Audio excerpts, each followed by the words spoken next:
akan mempresentasikan hasil dari kami berdua. Perkenalkan, nama saya Dimas Dwi Kurniawan. Dan saya Dwi Nurahmat Soleh. Saya ingin mempresentasikan tentang pengertian waterfall. Oke. Pengertian tentang waterfall adalah salah satu model pengembangan perangkat lunak yang paling tradisional dan banyak digunakan. Model ini dikenal dengan pendekatan bertahap dan berurutan, mirip dengan aliran air terjun yang mengalir dari satu tahap ke tahap berikutnya. Setiap tahap dalam metode waterfall memiliki tujuan khusus dan harus diselesaikan sepenuhnya sebelum melanjutkan ke tahap berikutnya. Tahap pengembangan SDLC dengan model waterfall. Tahap pertama, requirement analysis ataupun disebut analisis kebutuhan. Pada tahap ini semua kebutuhan dari perangkat lunak dikumpulkan melalui diskusi dengan pemangkuan kepentingan. Semua spesifikasi fungsionalitas dan batasnya perangkat lunak dikomunikasikan dalam software requirement specification atau SRS. Tahap kedua yaitu sistem desain ataupun disebut desain sistem. Berdasarkan hasil analisis kebutuhan, tahap ini mencakup pembuatan desain arsitektur sistem yang detail. Desain ini mencakup struktur data, alur data, dan antarmuka pengguna. Dokumentasi menjadi pedoman dalam pengembangan kode. Tahap ketiga, implementation ataupun disebut implementasi atau coding. Dalam tahap ini pengembangan mengimplementasikan atau mengkodekan desain yang sudah dibuat. Setiap modul dalam sistem ditulis, kode sumbernya diuji secara unit atau unit testing dan diintegrasikan satu persatu. Tahap keempat, integration dan testing ataupun disebut integrasi dan penguji sistem. Setelah sistem modul selesai diimplementasikan, mereka digabungkan dalam sistem secara keseluruhan dan diuji melalui pengujian sistem ataupun disebut sistem testing, serta pengujinya menerima acceptance testing. Penguji dilakukan untuk menemukan perbaikan kesalahan atau bug. Yang tahap kelima yaitu deployment ataupun disebut penempatan implementasi. Setelah perangkat lunak berhasil diuji dan memenuhi kriteria penerimaan, perangkat lunak ditempatkan di lingkungan produksi agar dapat digunakan oleh pengguna. Proses deployment meliputi pengaturan lingkungan dan pelatihan pengguna jika diperlukan. 6. Maintenance peliharaan. Tahap ini dilakukan setelah perangkat lunak diterapkan digunakan. Tahap ini dilakukan setelah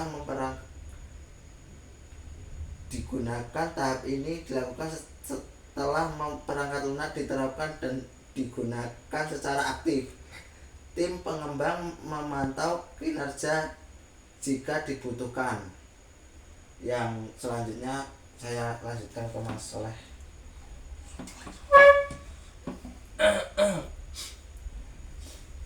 Oke. Selanjutnya yaitu etika yang harus diterapkan dalam SDLC model waterfall. Setiap tahapan dalam SDLC dibutuhkan etika profesional yang harus dipenuhi untuk menjamin kualitas, kepercayaan, dan integritas progres pembangunan perangkat lunak, yaitu sebagai berikut. 1.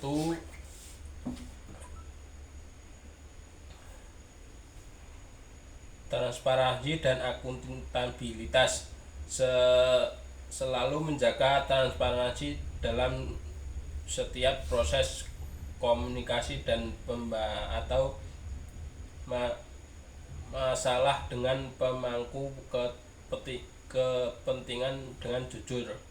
Dokumentasikan setiap keputusan, terutama di tahap awal agar tidak ada kesalahpahaman yang dapat merugikan klien atau tim.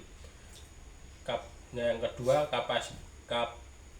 kepatuhan terhadap hukum dan standar. Pastikan semua desain dan implementasi perangkat lunak sesuai dengan hukum, standar, dan regulasi yang berlaku. Setiap hukum hak cipta, perlindungan data pribadi, dan keamanan. Setiap keputusan desain dan pengembangan harus menghormati privasi dan keamanan data pengguna. Yang ketiga adalah kualitas profesionalisme. Jaga kualitas dalam implementasi kode dengan selalu melakukan pengujian dokumentasi dan memastikan pemeliharaan yang baik.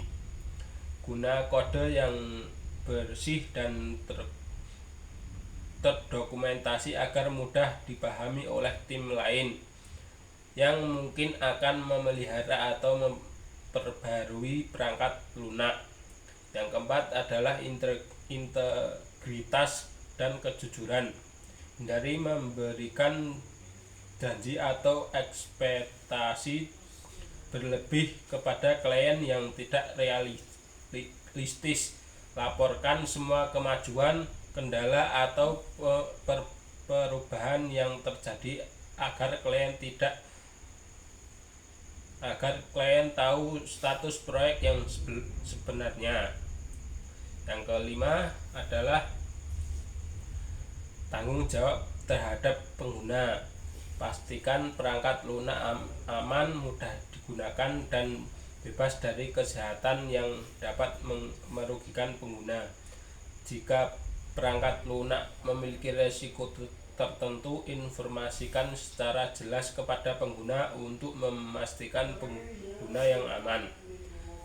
Yang keenam adalah fokus pada keamanan dan privasi pengguna. Selalu prioritaskan keamanan data pengguna dan pada setiap tahap dari desain hingga pemeliharaan. Guna metode enkripsi dan teknik keamanan lain untuk melindungi informasi sensitif pengguna, terutama saat implementasi dan pengujian. Komitmen terhadap yang ketujuh adalah komitmen terhadap pemeliharaan dan dukungan. Komitmen untuk terus mendukung dan memelihara perangkat lunak setelah diterapkan, terutama untuk menangani bug atau peningkatan yang mungkin diperlukan. Tidak meninggalkan perangkat lunak dalam kondisi yang tidak dapat digunakan atau diakses terhadap solusi alternatif. Kesimpulan dari kami, secara keseluruhan waterfall masih relevan untuk proyek-proyek tertentu yang memiliki kebutuhan yang stabil, mendekati sistematis dan dokumentasi dalam. Akan tetapi untuk proyek dengan ketidakpastian tinggi ataupun perubahan yang sering model lain seperti Angler mungkin lebih sesuai. Oke, sekian dari kami, presentasi kami. Mohon maaf ada ucapan kesalahan, mohon dimaafkan. Saya akhiri. Wassalamualaikum warahmatullahi wabarakatuh.